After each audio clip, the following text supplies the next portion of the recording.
अवैध सावकारी प्रकरणात पुसद येथे धाड, 20 महत्त्वाचे दस्तऐवज जप्त।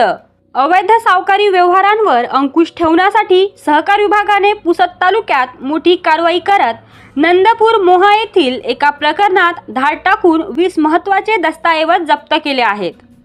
सहकार, पणन व वस्त्रोद्योग विभागांतर्गत सहाय्यक निबंधक तथा सहकार संस्थाचे सहाय्यक निबंधक पुसद यांच्या कार्यालयाकडे प्राप्त झालेल्या तक्रारीच्या आधारे कैलास दुलसिंग पवार यांच्या विरुद्ध विना परवाना सावकारी व्यवसाय चालवण्याची तक्रार प्राप्त झाली होती।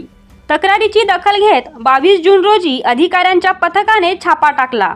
या कारवाई दरम्यान आरोपीच्या व्यवहारांशी संबंधित 20 कागदपत्रे, कोरे धनादेश, स्टॅम्प पेपर व अन्य महत्त्वाचे दस्तऐवज जप्त करण्यात आले।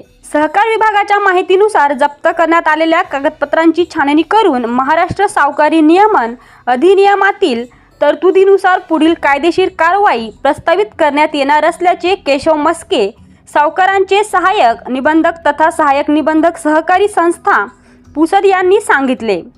केशव मस्के यांच्या मार्गदर्शनाखाली सहकार विभाग, महसूल विभाग आणि पोलीस प्रशासनाच्या अधिकाऱ्यांचे संयुक्त पथक कार्यरत होते।